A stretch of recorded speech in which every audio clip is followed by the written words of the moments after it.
Sometimes when programming, we've got to make more complex decisions.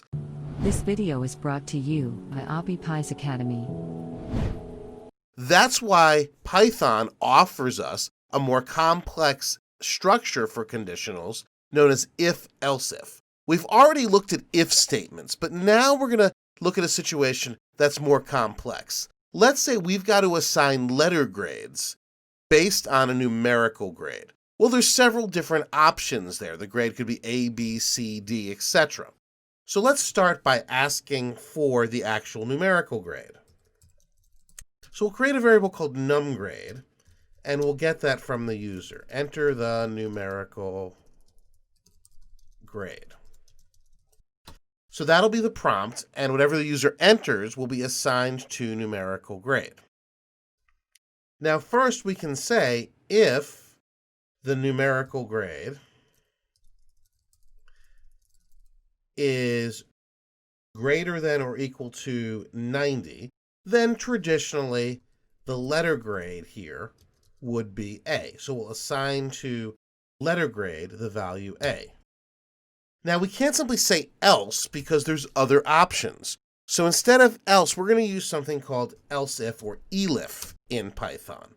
And the next thing we test for is the numerical grade greater than or equal to 80. If that's the case, then the letter grade would be B.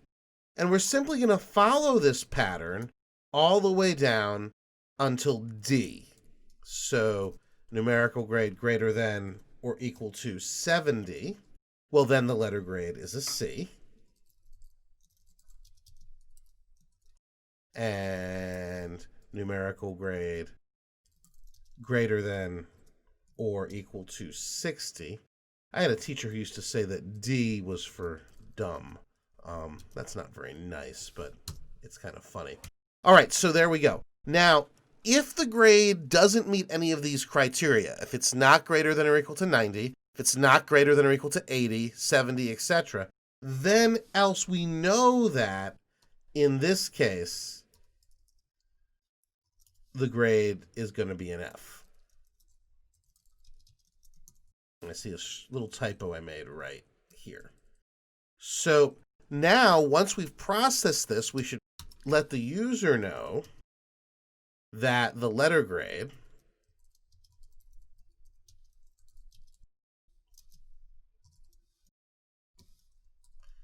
and then use our format replacement here with letter grade.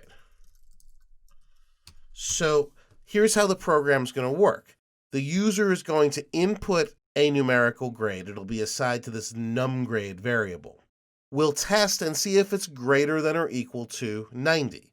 If so, we'll assign the letter grade A, and then we will exit the if-else-if structure.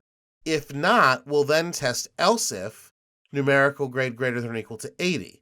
If that's true, we'll assign letter grade B, and we'll exit the structure.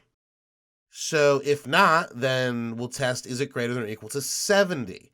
If that's true, we'll assign C to the variable letter grade and exit the structure. What's key here is that as soon as one of these is true, we exit the if-else-if structure. So let's go ahead and run this. I have to save it first.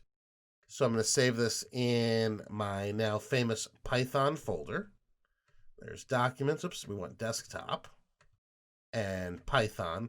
And let's call this grades.py. That's saved. And I should already be in the Python folder. I am. There's grades.py. So let's run it with a Python statement. Grades.py. Enter numerical grade. So let's enter 85.